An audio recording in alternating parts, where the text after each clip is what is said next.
CIA will deny any involvement in your The mission comes.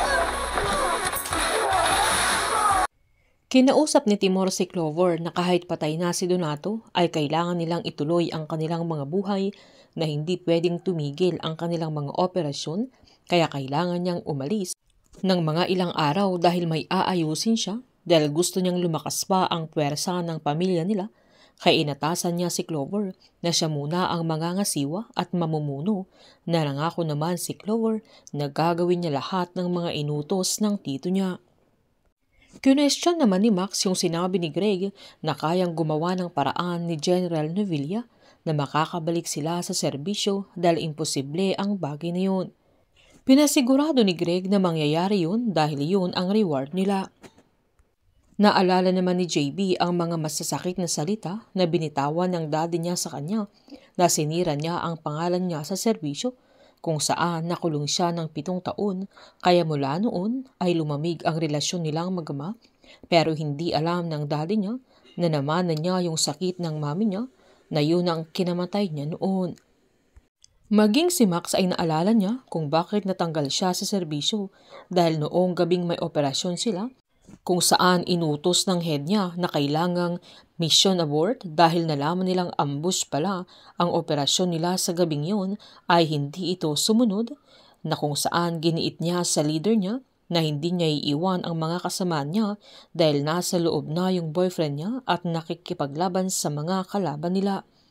Dahil sa pagpunta niya doon ay prenotektahan siya ng fiancé niya sa mga sandaling yan at nang lalabas na sana sila ay hinarang ng fiancé niya yung sarili niya dahil babarilin si Max sa mga sandaling yan na ito ang naging dahilan na namatay ang boyfriend niya, maging ang mga ibang katim niya sa mga sandaling yan na tinanggal siya sa serbisyo dahil hindi siya sumunod sa command ng superior niya na yun ang dahilan kung bakit na-failed sila sa mission nila sa gabing yan. Nang magkaroon si Max ng pagkakataon ay ninakaw niya yung wedding ring sana nila na tinago ng fiancé niya sa kwarto nito at paulit-ulit din niyang pinapakinggan yung voice record na sinisend noon ng kanyang fiancé. Tinanggal din si Miguel noon sa trabaho dahil sa pagsunod niya sa superior niya noong narinig niya tungkol sa drugs na kinasasangkutan nito ay naaksidente siya at napag-alamang nakainom siya sa mga sandaling yan. Nang i-report niyang involved sa drug yung colonel nila ay siya ang napasama, lalo't napatunayan nilang alcoholic ito. Habang natanggal naman si Tomas sa grupo nila na nagtitraining para maging sundalo dahil sinet up siya ng anak ng may pinakamataas na rangko sa army at pinalabas na magnanakaw siya. Inalala naman ni Andres ang pagkawala ng kapatid niya at pagkamatay ng tatay niya.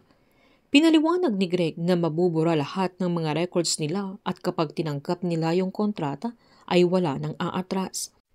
Agad namang tinanggap nila Max, Miguel, Tomas at JB yung kontrata kaya tinanong ni Greg si Andres kung ano sa kanya dahil hindi ito umiimik na agad namang sinaad ng binata na hindi na siya sasali sa kontrata kaya nagulat silang lahat. Habang makukumbinsi din nila si Andres na sasama sa kontrata nila pero dahil sa mga ginagawa niya at sa personal na interes ay sasabihin ni JB na sa huling pagkakataon kapag gumawa pa ito ng gulo ay tatanggalin na nila sa grupo. Painit ang painit ang mga tagpo, sabay-sabay po nating subaybayan ang advance episode ng Incognito dito lamang po sa aking channel.